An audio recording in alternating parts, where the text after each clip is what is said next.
The wall tools can be found in Revit on the ribbon underneath the Architecture tab.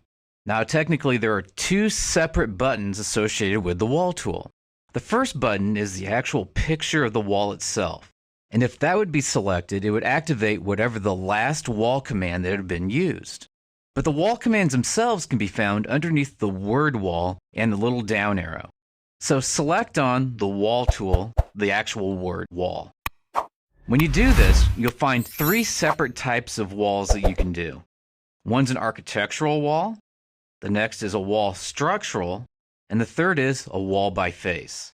And based on whichever the last one you've selected and drawn in your drawing area is, that's the command that will activate if you ever select on the picture of the wall up above. So that we can see the difference between a structural wall and an architectural wall, first select on Wall Structural. When you do this, and you scroll down on your properties, you'll see that the structural area underneath properties has some different structural components associated with it, such as standard information related to the depth of the rebar covers, and analytical analysis that can be applied to the walls. In other words, this is setting up your walls so that they can be designed by a structural engineer and have rebar inserted into them. Also, so that they can be exported out for structural analysis. Now, if you need to do these things, then using a structural wall is probably the proper way to go. On the other hand, if this seems to be overkill for what you're trying to accomplish, then using an architectural wall might make more sense. Hit the Escape key on your keyboard once, hit it a second time, come back up to the Wall tool, and select on Wall Architectural. When you do this, and you come down on your properties, you'll see that structural is currently grayed out. What this means is that you don't have to specify the depth at which the rebar is going to be inside of the wall, or you're never going to need to export out any structural properties to third-party software for structural analysis. We find that most architects are going to be using architectural walls, while structural engineers are more likely to use the structural walls. The third type of wall that was on the list is a wall by face, and it's separate from these two types of walls. And if you just hover over that command for about a second, you'll get a flyout that shows what it does. By using wall by face, you select on the outside of that cylinder in order to create a wall that takes on the form of that shape. This is how you can go about designing some of your more complex wall types. You can find your wall command underneath the Architecture tab in Wall, remembering that the word wall will enable you to do either an architectural wall, a structural wall, which will give you those analytical properties, a wall by face, which enables some of the more complex walls, and then the picture of the wall up here on top will automatically execute whatever the last tool it is that you had used. Walls in Revit don't have to just be straight lines. They can be arcs and polygons and a variety of other shapes. To achieve these different shapes, underneath the Architecture tab, select on the Wall tool, then pick Wall Architectural off of the list. You'll see that there's a Draw panel now up on the ribbon, and on the Draw panel, there's a variety of different shapes that we can choose from. The first one is the Straight Line tool, or just called Line. And that's the one that we may be used to, which is select a point, move over to the right, and pick again, and that'll give us a straight line. If we want a straight line that's a specific length, you click once, move over in the right direction, and then type in the dimension that you'd like the wall to be. In this case, if I wanted a wall that was 70 feet long, I just type in 70, enter on the keyboard, and now we have a wall that's 70 feet long. Hit Escape a couple of times to get out of the command. Once again, execute the Wall Architectural command, and this time pick Rectangle off of the list. The rectangle allows us to draw 4 walls at once. So you pick your first spot, pick your second spot, hit the Escape key once, and you'll be able to highlight each of these walls independently. We drew all 4 walls at the same time, but they're independent of each other. So if we wanted to erase or change one of the walls, we could. There are 2 different polygon commands. We'll select Circumscribe Polygon. Pick the number of sides that we want, perhaps 8. Click in your drawing area, and then the radius of this circle, I'll just type in 20. And now we have a polygon going around that circular shape of the radius that we specified. We can do the same thing with the circle command. Pick the midpoint, draw it out, click again, there's a circle. We can do a couple of different types of arcs, pick 2 points, and then specify the radius. There's a tool here called the Pick Lines tool, which means if there's already lines drawn, you can pick those lines and have a wall automatically generate itself based on those lines. Let's try that really fast. Underneath the Architecture tab, click Model Line. Draw a line on your screen, or it could be 2 or 3 lines on your screen, and then hit Escape a couple of times to get out of the command. Once again, come into the Wall tool, Wall Architectural, use the Pick Lines tool, pick each of those lines, and you'll see your walls will automatically take on the shape of whichever lines they are that you picked. This works really well if someone has used an outside CAD program, particularly a CAD program that does all their drawings in 2D, and you want to trace over it really quickly. You can use the Pick Lines tool to do that. I'm going to execute the Wall Architectural tool one more time. And in particular, I want to show this one, which is the Fillet Arc tool. If you select on Fillet Arc, click Radius here on the options bar, type in 8 for 8 feet, then pick one wall, then the other wall. We can see it's done a radius right there, and it's cleaned the walls up in that location. Hit Escape a couple times on your keyboard to get out of the command. And so you have the full effect of exactly what it is that you've been drawing. At the top of your screen, click on the default 3D view house. And you'll see these walls and their different shapes. So if you want to be able to draw your walls with different shapes, or draw multiple walls to make up a shape, execute the Wall tool, pick the appropriate wall tool off of the list, and then underneath the Draw panel, pick either arc or rectangle, circle, polygons, or of course lines, in order to be able to draw that kind of shape that you want to be able to draw with your wall. This gray bar that we see on the screen that goes across the top of our drawing area is called the options bar. Whenever we're executing a wall command, and we can do that by coming underneath the Architecture tab, selecting on the word wall, and picking Wall Architectural, it will give us a variety of different options associated with that command. The first option will be height. And if we choose height off the list, it'll give us a wall that goes up from the level that this wall is being drawn at. If we choose depth, it'll give us a wall that goes down from the level that the wall is being drawn at. Depth is a good example of a foundation wall, while height is a good example of an exterior wall on the outside of your building. Choose height off of the list because we're going to draw some walls that go up. Basically, the warning is saying is that this wall is going to go up, and it wants you to be aware of it. The next one over is, do we want this wall to go up to a certain level, or do we want to give it an unconnected height? If we choose a certain level, then that wall will go from the level that we're currently drawing the wall on up to the level that we choose. On the other hand, if we select unconnected, we could then type in the dimension that we want for this wall. It won't be restricted to a specific level. It'll be whatever height that we tell that wall to be. In this instance, let's type in 12.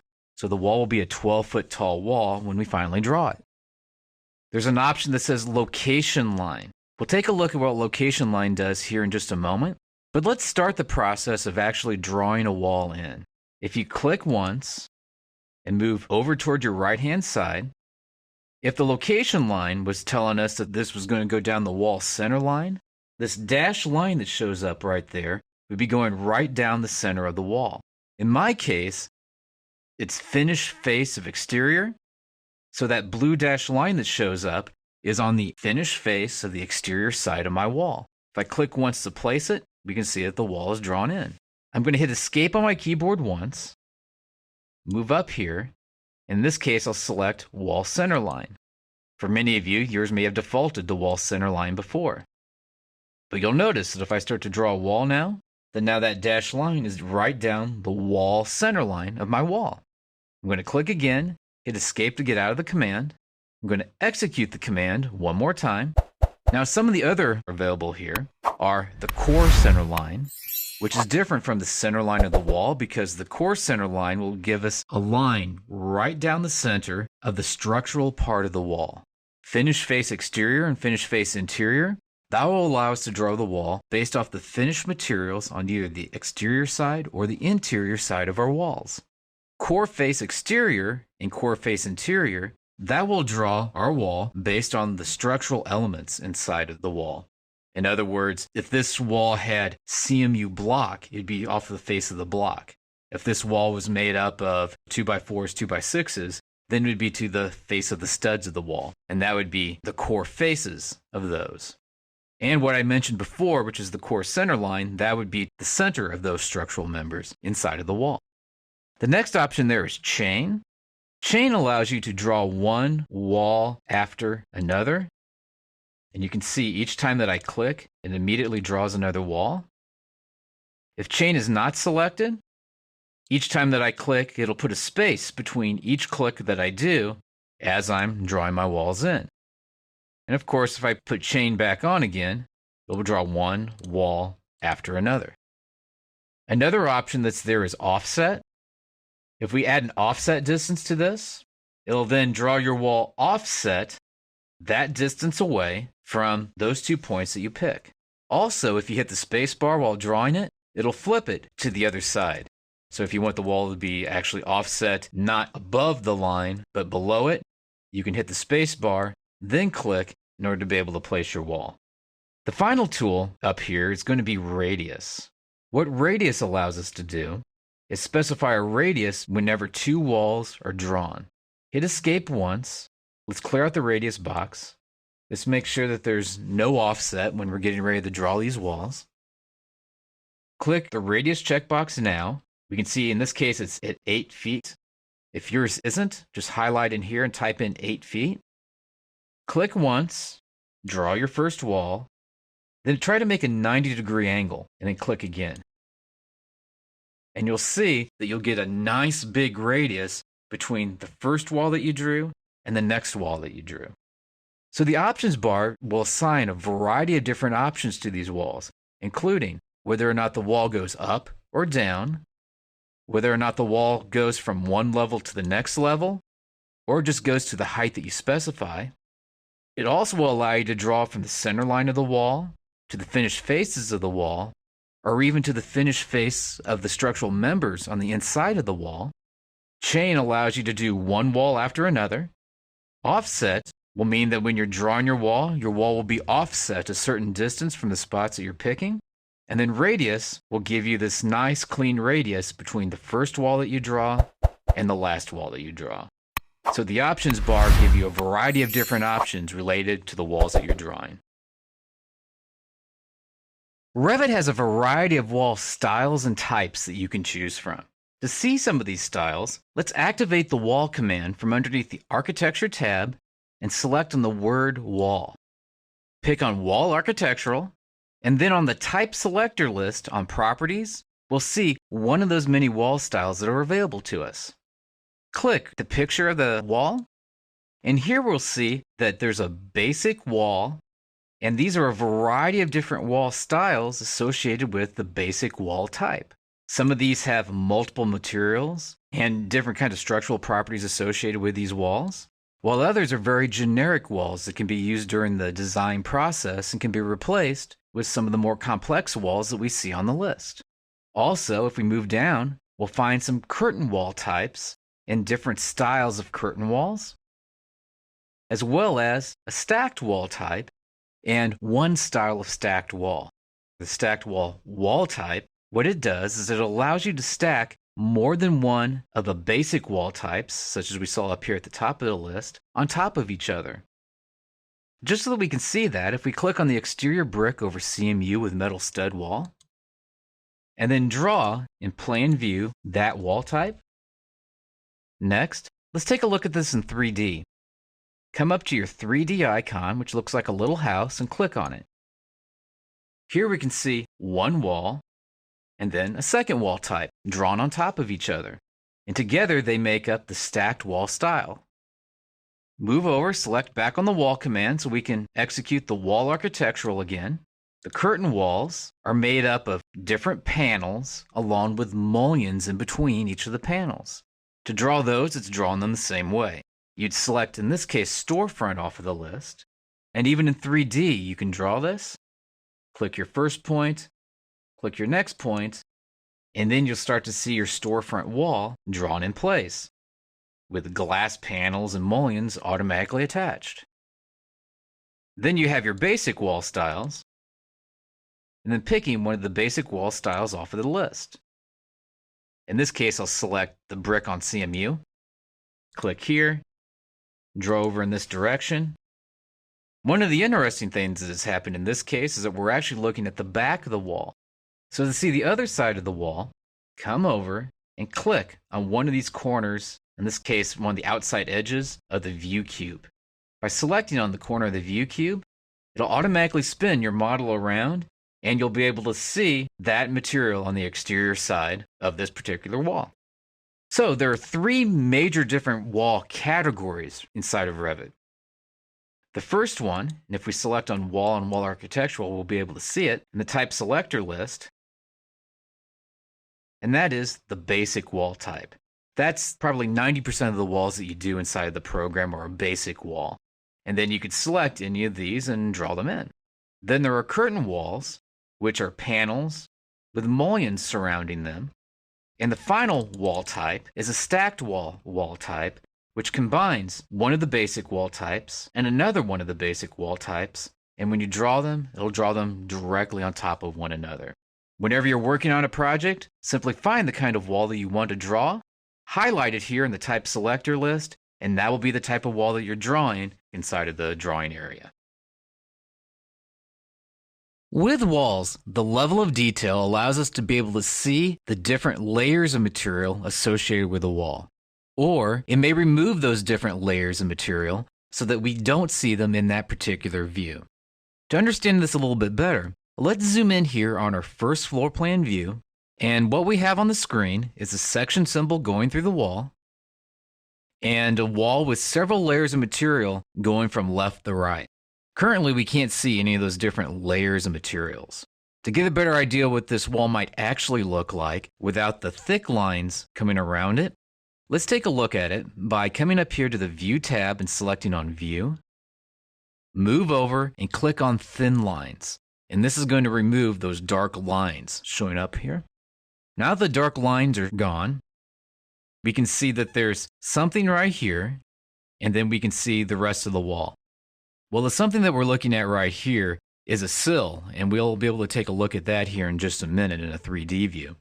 Now, if I zoom back out so we can see the entire wall, move your mouse down, and select on this white box right next to the scale, and it's called Detail Level Coarse. Click on that. You'll find that in Revit, medium and fine almost always gives you the same level of detail.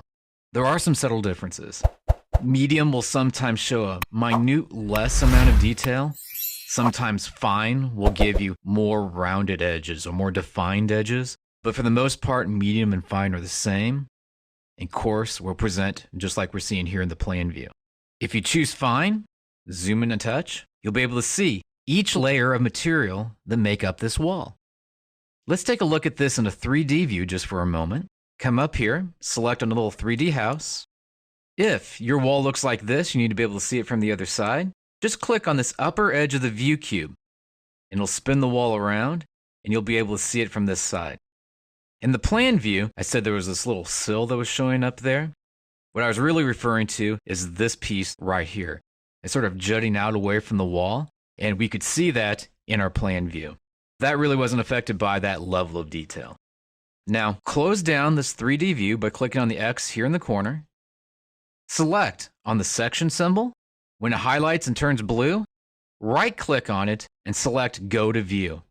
This will take you to a section view of this particular wall. In this case, we can see that the wall has multiple layers of materials associated with it. And there's that sill piece again that I was talking about earlier. Also, if you move down to the bottom of the screen, right here where the scale is at, click and then change this to coarse, you'll notice that those layers of material go away. Now, this level of detail is more than likely going to be appropriate for most building sections, where you don't want to see every layer of material, but you still want to be able to see the thicknesses of the walls, or floors, or roof, or any of those kinds of objects.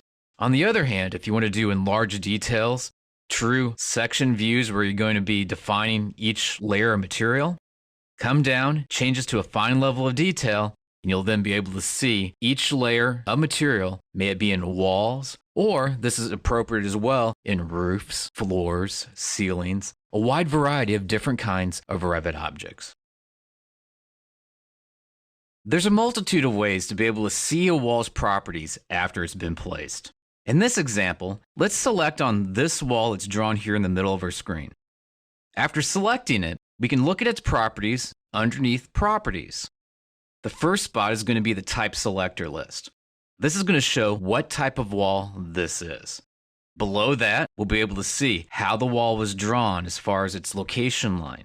Further down, we'll be able to tell that this wall was drawn on level 1. We can see it has an unconnected height of 20 foot. So this wall was drawn on our first floor, and it has a height of 20 feet tall. As we move down, we'll see such information as room bounding. The room bounding checkbox allows us to allow rooms to find this wall. In Revit, rooms are actual objects, and when you place a room, they'll automatically expand out until they find any object that has room bounding enabled. And that's what this checkbox here allows it to do. It allows room objects to see walls inside of Revit. As we scroll down even farther, we can see dimensions associated with this particular wall. In this case, we can see it's 63 feet 6 inches, as well as the area and volume of the wall. And we can see what phase this was created in. Phasing is periods of time in Revit, so we can tell that this was created in the new construction phase and it's never been demolished. All these properties inside of this particular dialog box are called instance properties or instance parameters. Another kind of property that's available to us are type parameters. These can be found underneath the Edit Type button. And if you select on Edit Type, it'll bring up the Type Properties dialog box. And from here, we'll see more properties associated with the walls, including this thing called Coarse Scale Fill Pattern. What Coarse Scale Fill Pattern does in relationship to walls is if you select inside of this box, click on this little dot, you can then tell this wall that at a coarse level of detail, it should be filled up with a certain pattern. In this example, I'll just select a solid fill and click on OK. For the Coarse Scale Fill color, what this does is it allows us to change the color from being black to be a different color.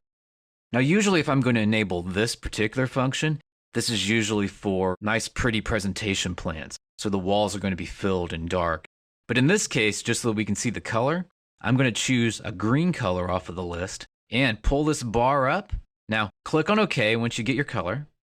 We can see that it now has the right color associated with it. And we'll take a look at that over here in just a moment. If you select on the Edit button, this is where each layer of material is that makes up these different walls. And we can see the thicknesses as well as what each material is that makes the wall up.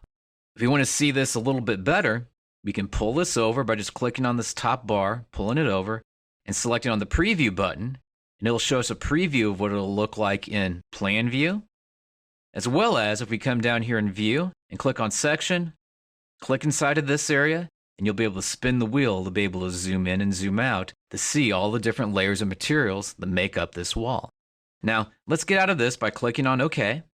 You notice this is solid fill in green, but this is only going to show up at a coarse level of detail. Click on OK to this. Click here in the drawing area, and if you zoom in, you'll be able to see that this wall is now this green color. But this could be anything. This could be any sort of pattern, so it could be lines or dashes or dots. And this will only show up at a coarse level of detail. So if you come down to this box, click on it and change this to fine, you'll notice that that particular color goes away in this instance. Your properties allow you to be able to manipulate, 1, the way that the wall looks, 2, the materials that are going to be associated with the wall. Also, 3, it's going to allow us to be able to change things as the height of the wall, what level that the wall is going to be hosted along with, how the wall is drawn, and a variety of other kinds of properties. And if you want to be able to make changes to a wall, just remember, select on the wall first, and then adjust its properties over here underneath Properties.